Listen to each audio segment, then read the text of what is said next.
सत श्री अकाल, तुसी देख रहे हो पंजाब मेल यूएसए टीवी। मैं सुरभि। खबरों के इस बुलेटिन च तुहाडा बहुत बहुत स्वागत है। खबरों के बुलेटिन के स्पॉन्सर ने रियल्टर गुरजतिंदर सिंह रंधावा। हर तरह की प्रॉपर्टी खरीदण ਅਤੇ ਵੇਚਣ ਦੇ ਲਈ ਤੁਸੀਂ ਸਕਰੀਨ ਤੇ ਦਿੱਤੇ ਨੰਬਰਾਂ ਰਾਹੀਂ ਇਹਨਾਂ ਨੂੰ ਸੰਪਰਕ ਕਰ ਸਕਦੇ ਹੋ। पेश आन देश विदेश ਦੀਆਂ ਕੁਝ ਚੋਣਵੀਆਂ ਖਬਰਾਂ।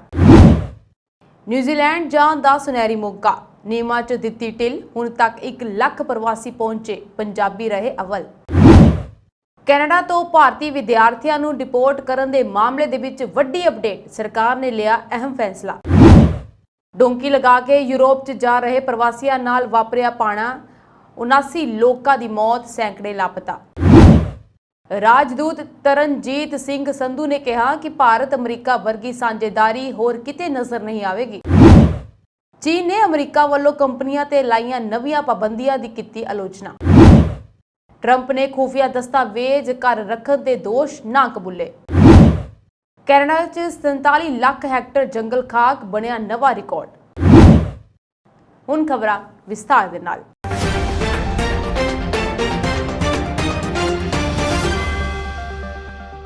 न्यूजीलैंड वालों देश च एंट्री लई जो इमीग्रेशन नियमां च दित्ती ढिल ने रिकॉर्ड तोड़ दिते हैं। यह राहत मगरों न्यूजीलैंड विच पुज्जण वालियां दी गिनती विच वड्डा वाधा होया है। अप्रैल के अंत तक तकरीबन 1 ਲੱਖ नवे प्रवासियों ने न्यूजीलैंड विच पक्के डेरे लगा लए हैं। नवे प्रवासियों विचों हज़ारां पंजाबी भी हैं जो मौका मिलते ही न्यूजीलैंड विच एंटर कर गए हैं। दरअसल कामियां दी कमी नाल जूझ रहे न्यूजीलैंड दे विच कारोबारियां अते किसानां दी मदद वास्ते न्यूजीलैंड सरकार वालों वर्क परमिट के नियम सौखे कर दिते गए हैं। न्यूजीलैंड के इमीग्रेशन मंत्री माइक वुड ने कहा कि प्रवासियों की वड्डी गिनती विच आमद एक चंगा संकेत है जो साडे अर्थचारे विच बेहद जरूरी है। इमीग्रेशन के असल आंकड़े वाल झात मारी जाए तो पिछले 1 साल दौरान 26,000 प्रवासियों ने न्यूजीलैंड छड्ड दिता सी, जिसनूं वेखदियां न्यूजीलैंड विच प्रवासियों की असल गिनती 72,330 दर्ज की गई सी। साल 2020 तो बाद पहली बार इदा होया कि 1 साल के अंदर इन्नी वड्डी गिनती विच प्रवासियों ने न्यूजीलैंड विच डेरे लगाए हैं। जेकर देखा जाए तो फरवरी और मार्च महीने दौरान सब तो वध 13,000 के करीब प्रवासियों ने न्यूजीलैंड विच एंटर की है। कैनेडा सरकार ने भारतीय विद्यार्थियों को लैके एक अहम फैसला लिया है। दस्सिया जा रहा है कि फिलहाल भारतीय विद्यार्थियों को डिपोर्ट करने ते रोक लगा दी गई है। कैनेडा सरकार ने अंतरराष्ट्रीय विद्यार्थियों को डिपोर्ट करने के मुद्दे ते टास्क फोर्स का गठन किया है। यह टास्क फोर्स हर मामले की जांच करेगी।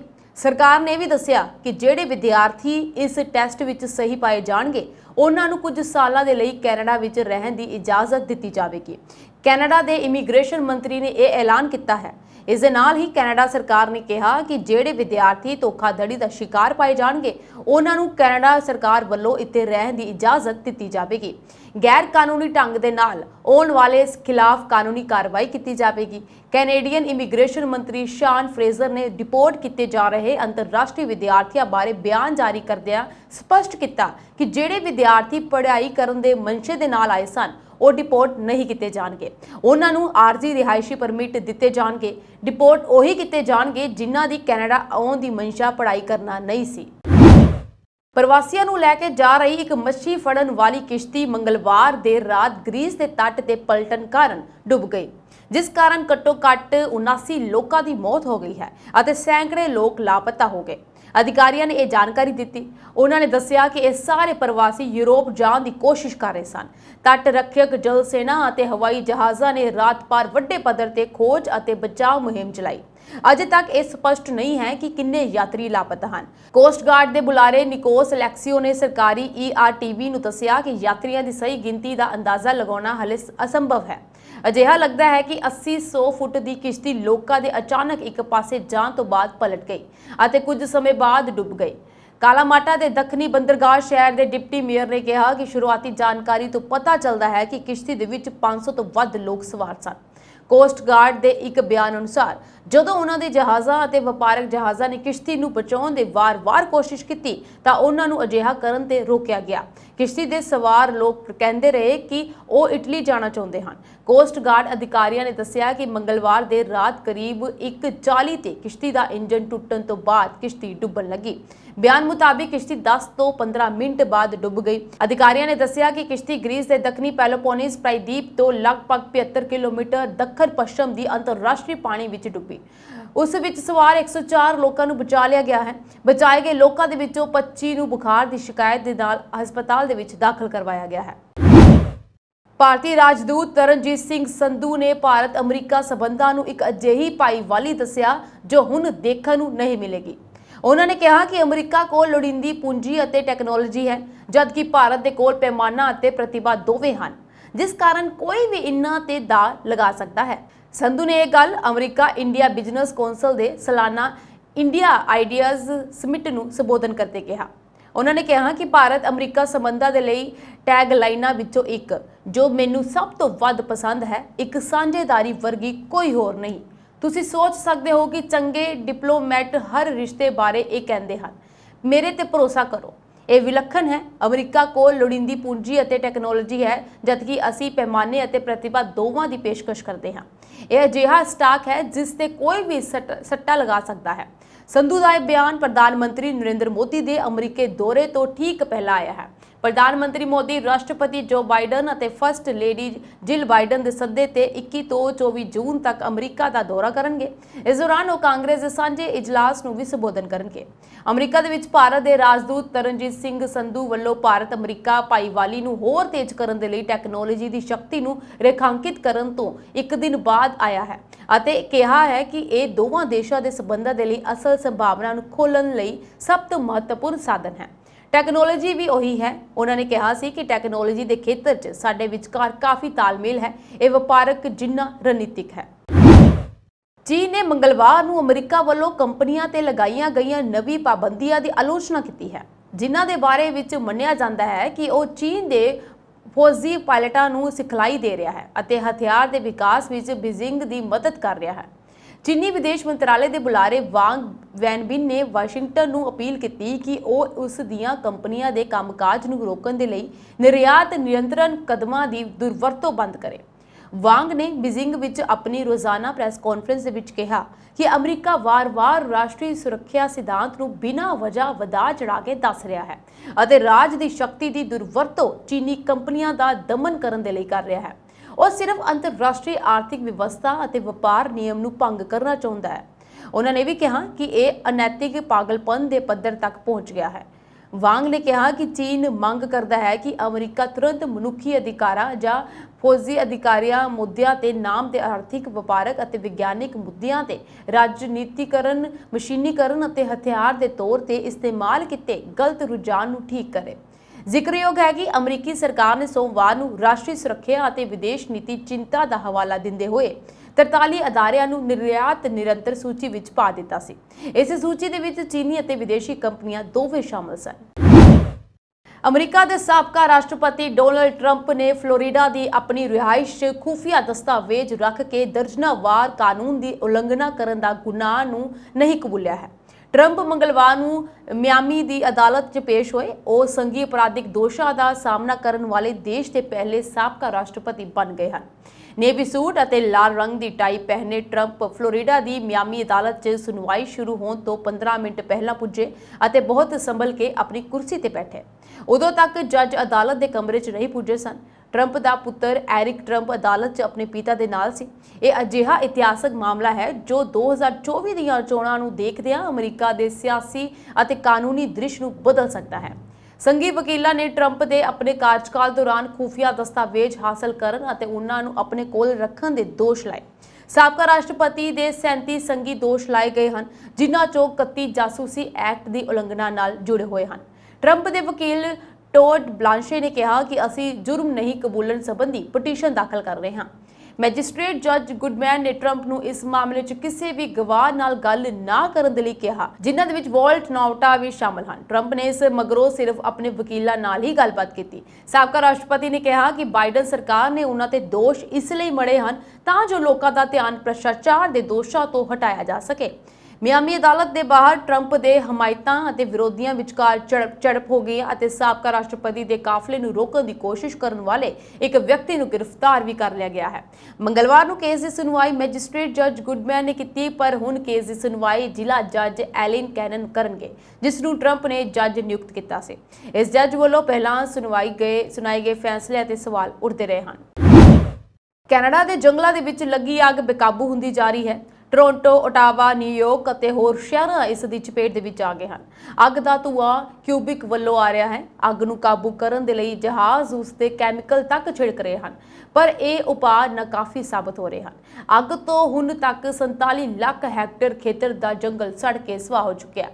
ਇਹ ਨਵਾਂ ਰਿਕਾਰਡ ਹੈ। 1983 ਦੇ ਵਿੱਚ ਰਿਕਾਰਡ ਦਰਜ ਕਰਨਾ ਸ਼ੁਰੂ ਕਰਨ ਤੋਂ ਬਾਅਦ ਇਹ ਸਭ ਤੋਂ ਵੱਡੀ ਘਟਨਾ ਹੈ। ਕੈਨੇਡਾ ਦੇ ਜੰਗਲਾਂ ਦੀ ਅੱਗ ਦਾ ਇਹ ਧੂਆਂ ਉੱਤਰੀ ਯੂਰਪੀ ਦੇਸ਼ ਨਾਰਵੇ ਤੱਕ ਪਹੁੰਚ ਗਿਆ ਹੈ। ਜੰਗਲ ਦੀ ਅੱਗ ਹੁਣ ਤੱਕ ਕੈਨੇਡਾ ਦੇ ਵਿੱਚ ਲਗਭਗ 47 ਲੱਖ ਹੈਕਟੇਅਰ ਖੇਤਰ ਨਸ਼ਟ ਕਰ ਦਿੱਤਾ ਹੈ। ਅੱਗ ਨੇ ਕੈਨੇਡਾ ਦੇ ਨਾਲ-ਨਾਲ ਅਮਰੀਕਾ ਦੇ ਕਈ ਹਿੱਸਿਆਂ ਨੂੰ ਆਪਣੀ ਲਪੇਟ ਦੇ ਵਿੱਚ ਲੈ ਲਿਆ ਹੈ। CNN ਨੇ ਨਾਰਵੇ ਵਿੱਚ climate and environment research institute ਦੇ ਵਿਗਿਆਨੀਆਂ ਦੇ ਹਵਾਲਿਆਂ ਤੋਂ ਕਿਹਾ ਕਿ ਪਿਛਲੇ ਕੁਝ ਦਿਨਾਂ ਦੇ ਵਿੱਚ ਕੈਨੇਡਾ ਤੋਂ ਗ੍ਰੀਨਲੈਂਡ, ਆਈਸਲੈਂਡ 'ਚ ਧੂਏ ਦੇ ਗੁਬਾਰ ਫੈਲ ਗਏ ਅਤੇ ਨਾਰਵੇ ਵਿੱਚ ਆਪਣਾ ਰਸਤਾ ਬਣਾ ਲਿਆ ਹੈ। ਕੌਮਾਂਤਰੀ ਮੀਡੀਆ ਰਿਪੋਰਟਾਂ ਮੁਤਾਬਿਕ ਆਉਣ ਵਾਲੇ ਦਿਨਾਂ 'ਚ ਇਹ ਧੂਆਂ ਪੂਰੇ ਯੂਰਪ 'ਚ ਫੈਲਣ ਦੀ ਸੰਭਾਵਨਾ ਵੀ ਜਤਾਈ ਜਾ ਰਹੀ ਹੈ।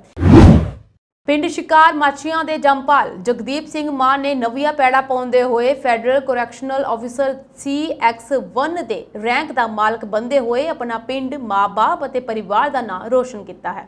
ਜਗਦੀਪ ਸਿੰਘ ਮਾਨ 1995 ਵਿੱਚ ਕੈਨੇਡਾ ਦੇ ਖੂਬਸੂਰਤ ਸ਼ਹਿਰ ਸਰੀ ਵਿਖੇ ਜਾ ਕੇ ਸਖਤ ਮਿਹਨਤ ਕਰਕੇ ਪਹਿਲਾਂ ਆਪਣੀ ਪੜ੍ਹਾਈ ਪੂਰੀ ਕੀਤੀ। ਉਸ ਤੋਂ ਉਪਰੰਤ ਫਿਰ ਕੈਨੇਡਾ ਦੇ ਫੈਡਰਲ ਜੇਲ੍ਹ ਵਿਭਾਗ ਦੇ ਵਿੱਚ ਉੱਚ ਅਧਿਕਾਰੀ ਤਾਇਨਾਤ ਹੋਏ ਹਨ। ਜਗਦੀਪ ਸਿੰਘ ਮਾਨ ਦੇ ਪਿਤਾ, ਜੋ ਕਿ ਵੈਨਕੂਵਰ ਇਲਾਕੇ ਵਿੱਚ ਵੱਡੀ ਸਫਲਤਾ ਦੇ ਨਾਲ ਠੇਕੇਦਾਰੀ ਕਰਦੇ ਹਨ ਅਤੇ ਪੰਜਾਬ ਤੋਂ ਗਏ ਨਵੇਂ ਪੰਜਾਬੀਆਂ ਦੀ ਮਦਦ ਵੀ ਕਰਦੇ ਰਹਿੰਦੇ ਹਨ। ਜਗਦੀਪ ਸਿੰਘ ਮਾਨ ਦੇ ਪਿਤਾ ਦਵਿੰਦਰ ਸਿੰਘ ਮਾਨ ਨੇ ਆਪਣੇ ਭਰਾਵਾਂ ਸਮੇਤ ਪੰਜਾਬੀਆਂ ਦੇ ਗੜ੍ਹ ਸਰੀ ਸ਼ਹਿਰ ਦੇ ਹਰ ਖੇਤਰ ਵਿੱਚ ਆਪਣਾ ਨਾਂ ਬਣਾਇਆ ਹੈ। ਜਗਦੀਪ ਸਿੰਘ ਮਾਨ ਦੇ ਕੈਨੇਡਾ ਵਿੱਚ ਫੈਡਰਲ ਜੇਲ੍ਹ ਸੁਪਰੀਡੈਂਟ ਬਣਨ ਤੇ ਘਰ ਵਿੱਚ ਖੁਸ਼ੀਆਂ ਦਾ ਮਾਹੌਲ ਬਣਿਆ ਹੋਇਆ ਹੈ। ਕੈਨੇਡਾ ਵਿੱਚ ਸਰੀ ਦੇ ਪਾਰਲੀਮੈਂਟ ਮੈਂਬਰ ਸੁਖ ਧਾਲੀਵਾਲ ਅਤੇ ਪੰਜਾਬ ਦੇ ਸਾਬਕਾ ਉਪ ਮੁੱਖ ਮੰਤਰੀ ਸੁਖਜਿੰਦਰ ਸਿੰਘ ਰੰਧਾਵਾ ਨੇ ਵੀ ਮਾਨ ਪਰਿਵਾਰ ਨੂੰ ਵਧਾਈ ਦੇ ਕੇ ਖੁਸ਼ੀ ਸਾਂਝੀ ਕੀਤੀ ਹੈ। ਜਗਦੀਪ ਸਿੰਘ ਦੇ ਚਾਚਾ ਬਲਬੀਰ ਸਿੰਘ ਮਾਨ ਬ੍ਰਿਟਿਸ਼ ਕੋਲੰਬੀਆ ਵਿੱਚ ਟ੍ਰਾਂਜ਼ਿਟ ਯੂਨੀਅਨ ਦੇ ਪ੍ਰਧਾਨ ਹਨ ਅਤੇ ਦਵਿੰਦਰ ਸਿੰਘ ਮਾਨ ਦੇ ਚਾਚਾ ਸੁਰਭਜੀਤ ਸਿੰਘ ਮਾਨ ਓਵਰਸੀਜ਼ ਕਾਂਗਰਸ ਕੈਲੀਫੋਰਨੀਆ ਦੇ ਵੀ ਚੇਅਰਮੈਨ ਹਨ। ਖਾਲਿਸਤਾਨੀ ਲਿਬਰੇਸ਼ਨ ਫੋਰਸ ਨੂੰ ਵੱਡਾ ਝਟਕਾ ਲੱਗਾ ਹੈ। ਬਰਤਾਨੀਆ ਦੇ ਵਿੱਚ KLF ਦੇ ਮੁਖੀ ਤੇ ਅੰਮ੍ਰਿਤਪਾਲ ਸਿੰਘ ਦੇ ਮੁੱਖ ਹੈਂਡਲਰ ਅਵਤਾਰ ਸਿੰਘ ਖੰਡਾ ਦਾ ਲੰਡਨ ਦੇ ਇੱਕ ਹਸਪਤਾਲ ਦੇ ਵਿੱਚ ਦੇਹਾਂਤ ਹੋ ਗਿਆ ਹੈ। ਖੰਡਾ ਨੂੰ ਲਾਈਫ ਸਪੋਰਟ ਸਿਸਟਮ ਤੇ ਰੱਖਿਆ ਹੋਇਆ ਹੈ। ਖੰਡਾ ਪੰਜਾਬ ਦਾ ਵਸਨੀਕ ਸੀ ਤੇ ਉਸ ਦਾ ਜਨਮ ਮੋਗਾ ਜ਼ਿਲ੍ਹੇ ਵਿੱਚ ਹੋਇਆ ਸੀ।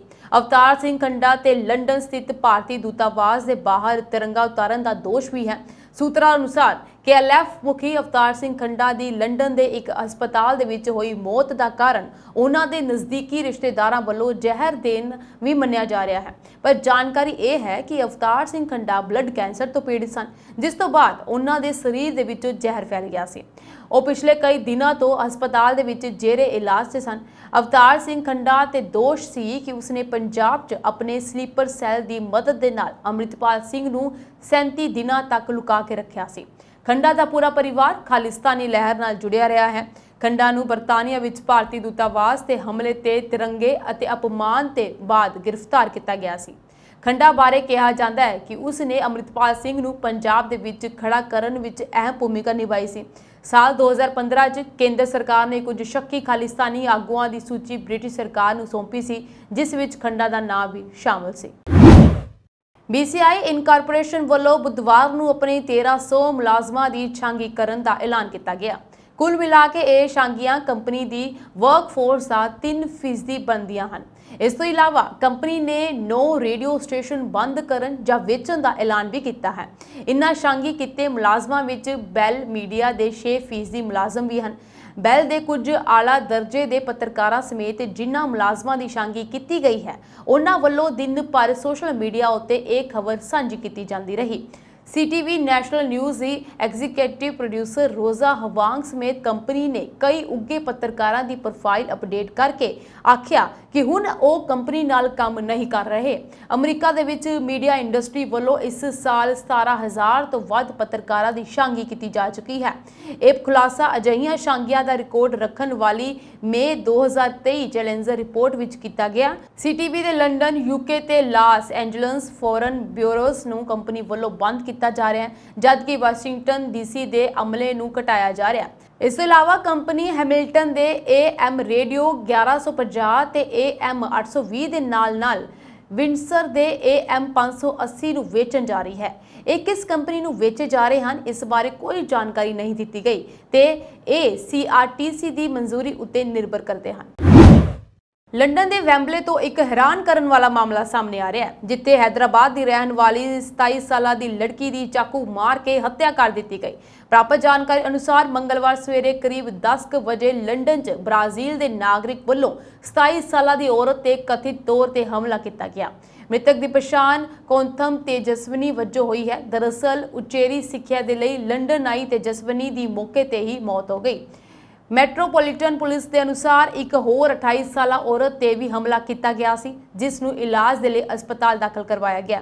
हालांकि वह खतरे तो बाहर है। आस्ट्रेलिया की प्रतिनिधि सभा ने वीरवार नूं सुरक्षा कारणों करके रूस नूं संसद भवन नेड़े नवा दूतघर बनाउण तो रोकण दे लई एक कानून पास किया।